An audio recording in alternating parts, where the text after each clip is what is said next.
Resumen del libro Historia de la Iglesia 3, Edad Moderna. De José García Oro. Capítulo 1. La Iglesia Católica en la Europa del siglo XVI. En el siglo XVI, la Iglesia Católica enfrentó una sociedad europea inestable y dividida, con crecientes tensiones sociales, políticas y religiosas. El aumento de la población y la economía urbana desencadenó desigualdades y problemas sociales, mientras que el surgimiento del Renacimiento y el humanismo generaron desafíos a la autoridad eclesiástica y cuestionaron las estructuras tradicionales. Aunque la Iglesia mantenía una presencia en todas las comunidades, sufría de corrupción interna, marcada por prácticas como la simonía y la acumulación de riquezas por parte de la jerarquía. La necesidad de reforma impulsó a figuras como Erasmo y Tomás Moro, que promovieron una vuelta a la espiritualidad y el estudio de las Escrituras. La demanda de cambios creció, dando paso a la Reforma Protestante, encabezada por Lutero en 1517, lo cual dividió la cristiandad europea y llevó a enfrentamientos que marcaron el comienzo de profundas transformaciones en la Iglesia y en la sociedad. Capítulo 2. La Revolución Religiosa. Los caminos de la ruptura. La revolución religiosa del siglo XVI trajo profundas divisiones a la cristiandad, encabezada por figuras como Martín Lutero y Juan Calvino, quienes impulsaron rupturas en la Iglesia Católica. Lutero cuestionó la autoridad papal y las prácticas eclesiásticas, especialmente la venta de indulgencias, y propuso la salvación solo por la fe, sin intermediación clerical. Sus enseñanzas se propagaron gracias a la imprenta y ganaron apoyo popular y político en el Sacro Imperio. Calvino desarrolló una teología disciplinada en Ginebra, con un enfoque en la predestinación y una organización estricta que atrajo a comunidades urbanas y comerciantes. La ruptura se consolidó con el apoyo de líderes políticos y la creación de iglesias nacionales o territoriales, como en Inglaterra, donde Enrique VIII se separó de Roma. La diversidad de credos y la institucionalización de las confesiones caracterizaron la Europa moderna, transformando la religión en un asunto de Estado y marcando el inicio de la modernidad religiosa. Capítulo 3.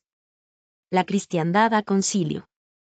A finales del siglo XV y principios del XVI, la demanda de reforma en la Iglesia alcanzó un clamor generalizado, impulsado por abusos como la simonía, la corrupción en la curia y el alejamiento de los valores cristianos. Reformadores como Savonarola denunciaron la decadencia moral del clero y de la sociedad, exigiendo cambios radicales. A pesar de intentos como el Concilio Lateranense V, la reforma quedó estancada por las tensiones políticas y la resistencia del papado a ceder poder.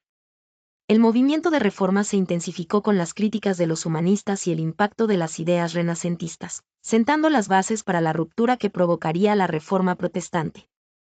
Esta demanda de renovación no solo transformó la estructura eclesial, sino que también redefinió las relaciones entre el poder político y religioso, marcando el inicio de una nueva era para la Iglesia y la cristiandad. Capítulo 4. La Iglesia en misión. La nueva aventura eclesial de la modernidad. Durante la Edad Moderna, la Iglesia Católica inició una intensa expansión misional en América, África y Asia, impulsada por los descubrimientos geográficos y el apoyo de la corona española y portuguesa. En América, se desarrolló un modelo misional basado en el patronato real, que combinaba la evangelización con la administración colonial.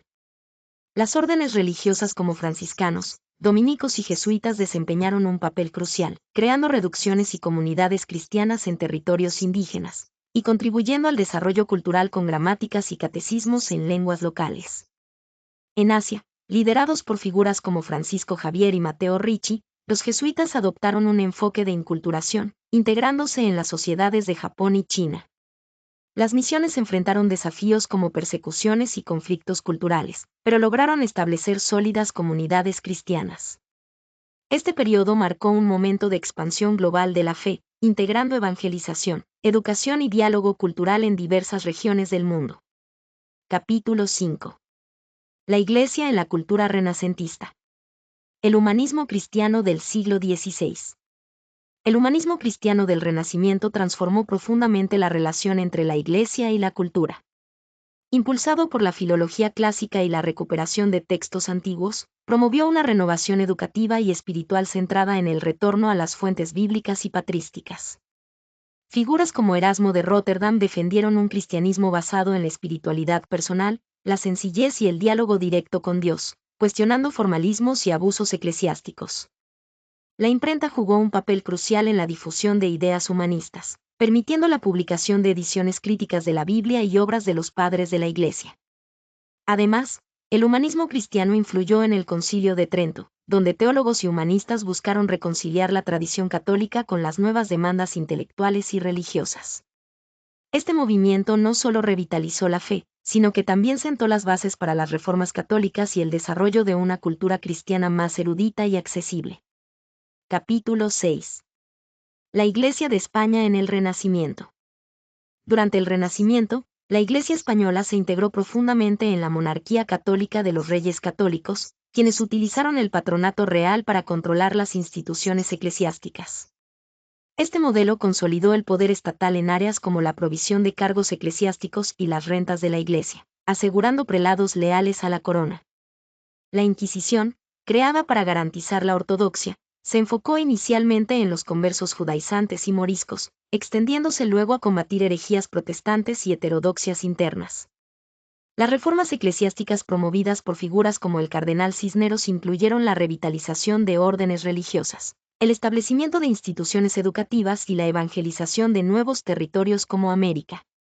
La recepción del Concilio de Trento en España, impulsada por Felipe II, fortaleció la disciplina eclesiástica mediante la creación de seminarios y reformas del clero. Estas dinámicas marcaron el inicio de un periodo de control estatal y renovación espiritual en la Iglesia.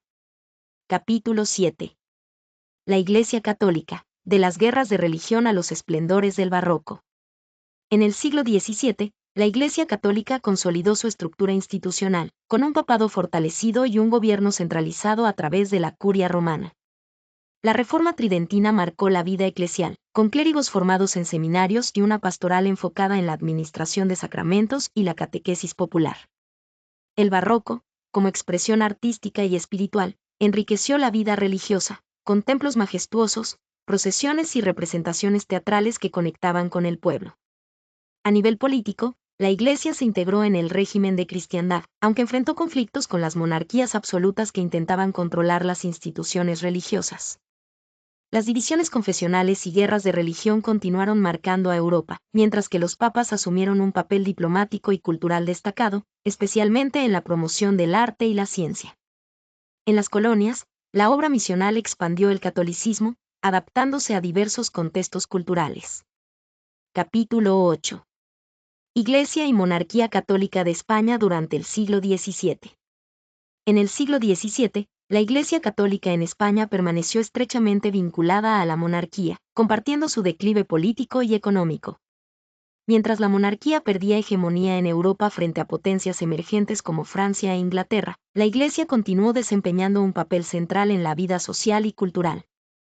Aunque las reformas tridentinas empezaron a mostrar signos de agotamiento, la religiosidad popular alcanzó su apogeo a través de celebraciones barrocas, procesiones y obras misionales. Estas últimas consolidaron el cristianismo en comunidades indígenas y provincias criollas. Sin embargo, la creciente burocratización, el control de la corona sobre las instituciones eclesiásticas y la acumulación de riquezas por parte del clero exacerbaron tensiones internas y externas. A pesar de las crisis, la Iglesia mantuvo su influencia mediante la educación, la beneficencia y la promoción de la fe en una España marcada por la recesión demográfica y económica. Capítulo 9. El Barroco español: escuela, libros, plástica y espectáculo. El Barroco español destacó por la centralidad de la Iglesia en la cultura y sociedad del siglo XVII. Controló la educación en todos los niveles, promoviendo la producción de textos religiosos y doctrinales en un contexto dominado por la imprenta. Las festividades populares, como las del Corpus y del Rosario, combinaban religiosidad y espectáculos teatrales, con obras de autores como Calderón de la Barca que transmitían valores teológicos y morales. En las artes, el Barroco se expresó en arquitectura, pintura y escultura de fuerte simbolismo religioso, ejemplificada por figuras como Murillo y Martínez Montañés. Las órdenes religiosas jugaron un papel clave en la producción intelectual, destacando los jesuitas y franciscanos con sus colegios y bibliotecas. A pesar de disputas teológicas internas, como la controversia de Auxilis, y tensiones doctrinales como el jansenismo, la Iglesia consolidó su influencia cultural y devocional, fortaleciendo su identidad en una época de fervor religioso. Capítulo 10. La Iglesia Católica en el siglo XVIII. Durante el siglo XVIII, la Iglesia Católica enfrentó los desafíos de la Ilustración, marcada por el auge del racionalismo y las reformas ilustradas. Los monarcas absolutos implementaron el regalismo, reduciendo la influencia del papado y reforzando las iglesias nacionales, mientras impulsaban medidas como la supresión de monasterios y el control estatal de la educación clerical. En Austria, el josefinismo centralizó y racionalizó la organización eclesiástica.